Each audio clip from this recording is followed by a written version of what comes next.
Hello student, today we are going to start with next chapter, chemical changes and reactions. In the previous chapter, you people have done types of chemical reaction and what is chemical reaction. So now we are going to start today with factors that affect a chemical change. There are so many factors that are affecting chemical changes such as state of reactants. Some reactants react in solid state, some only in solution state, and some in gaseous state. So state is one factor. Then you have solution. Some only react in the solution form. Then you have contact. Some only react when they come close to each other. So that is a factor, contact. Some only react in the presence of light. You can say this one is a photochemical reaction. Some only react when you pass electricity through them. Some only react when you put pressure on them. And some only react when a catalyst is present. That means they react in the presence of catalyst. We call them catalytic reaction and we call them electrochemical reaction. So in a reaction, all these factors are important, but the most important factor is energy. So a chemical reaction always accompanied by energy change, whether the energy is evolved or energy is absorbed. Whether this change can be seen clearly or it is not visible, but energy changes are there. For example, when calcium oxide reacts with carbon dioxide, the product is calcium carbonate. When carbon reacts with oxygen, the product is carbon dioxide. Now students, you have to heat carbon to react it with oxygen, and carbon react with oxygen when you burn carbon. In this process, you give energy to carbon. You give energy to that reaction. But that doesn't mean that energy is absorbed.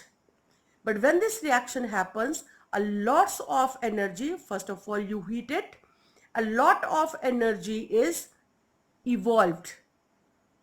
So whether the reaction is exothermic or endothermic. Let me explain first of all what are exothermic, in which the energy is evolved, and what are endothermic reaction, in which the energy is absorbed. In a reaction, energy is absorbed also and evolve also.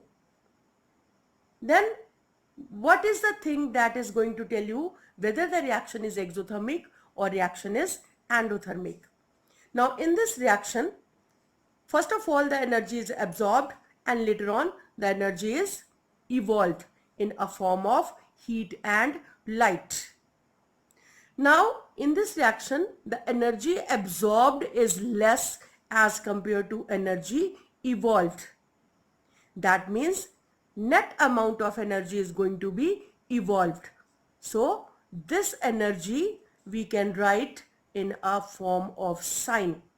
This one is a sign of heat. So energy is evolved.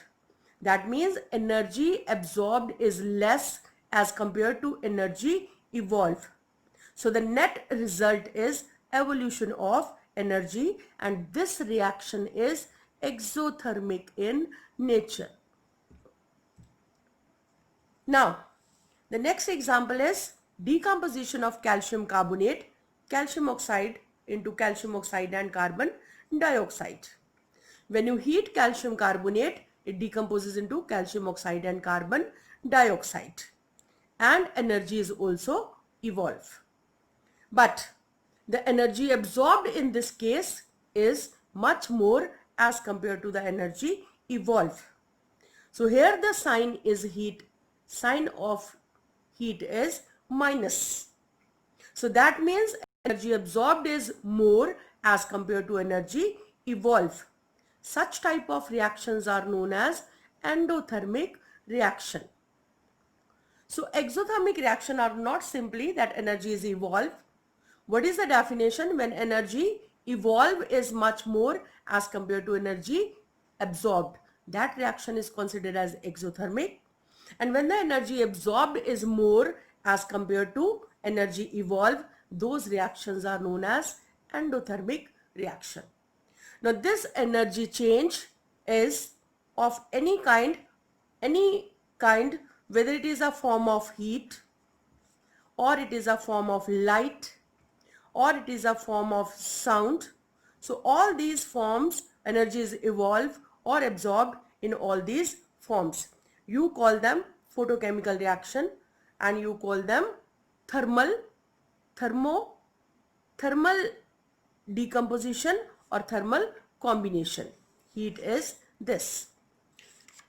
Next topic is types of chemical reactions. So we have four types of chemical reaction. Combination reaction, where the substances are going to combine, and what is the result? Only one product. Reaction, where the compound is going to decompose into some products. Then a displacement reaction, where one substance is going to displace the other. And double decomposition reaction, where two compounds are going to react by exchanging their radicals. Let us discuss first combination reaction. This combination reaction are also known as synthesis reaction. What do we mean by synthesis? Making of a substance. So combination reactions are known as synthesis reaction. When two or more substances combine to give a product. Remember, product is only one product, but the reactants can be more than two also. So let us discuss further types of combination reaction. When the combination is between two elements, so you can have all the metals. When combined with oxygen, you get metallic oxide. All metals, calcium plus oxygen, calcium oxide. Magnesium plus oxygen, magnesium oxide. So you have balance the reaction.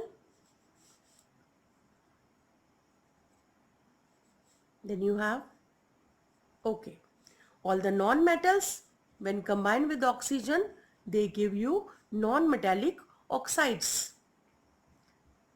Non-metallic oxides. Or when two non-metals react, you are going to get a product. So nitrogen, when react with hydrogen, we are going to get ammonia. Balance the equation. So this is a combination reaction between two elements. Next is combination reaction when between one element, one compound. One element, one compound. So when carbon monoxide react with oxygen, you are going to get carbon dioxide. When sulfur dioxide react with oxygen, we are going to get sulfur trioxide. Same way, when phosphorus trichloride react with more chlorine, this will give you phosphorus pentachloride. Or when carbon dioxide react with coke, we are going to get carbon monoxide. So this is a reaction between one element, one compound. The next is reaction between two compounds. Simple one again. When you dissolve these metallic oxides in water, we are going to get bases. When we dissolve these non-metallic oxides in water, we are going to get acids. Let us discuss two compounds. So when metallic oxide react with water, plus water, we are going to have a base. Calcium oxide plus water going to have a base. Magnesium oxide react with water, we are going to have magnesium hydroxide. Copper oxide react with water, we are going to get copper hydroxide. Same way, when non-metals react with, non-metallic oxides react with water. Carbon dioxide plus water, we are going to get carbonic acid. When sulfur dioxide react with water, we are going to get sulfurous acid. And when nitrogen dioxide react with water, we are going to get nitric acid. So this is a reaction between two compounds and one product. So this is a combination reaction when two or more substances react and we are going to get only one product. These are known as combination reaction, and also we can call them synthesis reaction. Thank you, children.